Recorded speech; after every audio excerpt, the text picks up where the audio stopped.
இன்றே டவுன்லோட் செய்து உங்கள் ஃபேவரட் ஷோக்களை என்ஜாய் பண்ணுங்க. எதிர்கடையில பார்த்தோம், வியாபாரம் நல்லா நடக்குது. நம்ம கடையில பெருசா யாரும் வரலையே. மேடம், அது என்ன விஷயம்? ஏன் இவ்ளோ தயங்குறீங்க? அவங்க கடையில 20% டிஸ்கவுண்ட் கொடுக்குறாங்க மேடம். நாமளும் தானே தள்ளுபடி கொடுக்குறோம். டிஸ்கவுண்ட் மட்டும் இல்லை சார், சீரியல்ல ஃபெமிலியரா இருக்கிற ஆர்டிஸ்ட்டை வச்சு விளம்பரம் எடுத்திருக்காங்க சார். அப்படியா? அதை சோஷியல் மீடியாலையும் லோக்கல் சேனல்லையும் போட்டு மக்கள் மத்தியில் நல்லா ரீச் ஆயிடுச்சு. அதனால தான் சார் அவங்க கடையில் நல்லா வியாபாரம் ஆகுது. அப்படியா? உண்மையா? ஆமாம் மேடம், உண்மைதான். ஆமாம் சார், அந்த விளம்பரம் இருக்கு, நீங்களே பாருங்க சார். இந்த பாருங்க. பாரு மாயா.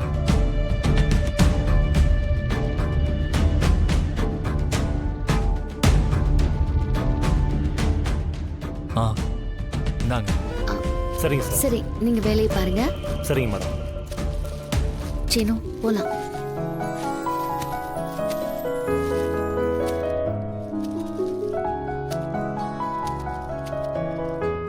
மாயா, இந்த விளம்பர படம் நல்லா தான் இருக்கு. அதான் எல்லார்கிட்டயும் ரீச் ஆயிருக்கு. சீனு, ஏன் நாமளும் அட்வர்டைஸ்மெண்ட் கொடுக்க கூடாது? அதுக்கு நிறைய செலவாகும்ல. 20 லட்சம் ரூபாய்க்கு மெட்டீரியல்ஸ் வாங்கி வியாபாரம் நடக்கலனா அதை வச்சுக்கிட்டு என்ன பண்றது? விளம்பரம்னு ஒண்ணு கொடுத்தா தானே ஜனங்க நம்மள தேடி வருவாங்க.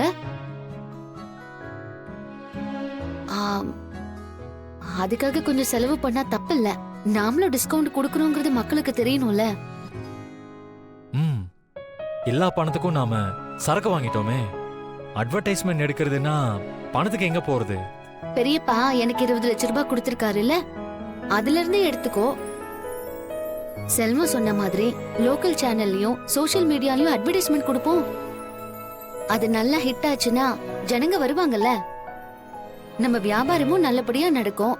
அதுல வர லாபத்துல நம்ம கொடுத்த பணத்தை கொஞ்சம் கொஞ்சமா எடுத்துருவோம். சரி மாயா, நீ சொல்ற மாதிரியே பண்ணிரலாம். சரி, வா போலாம்.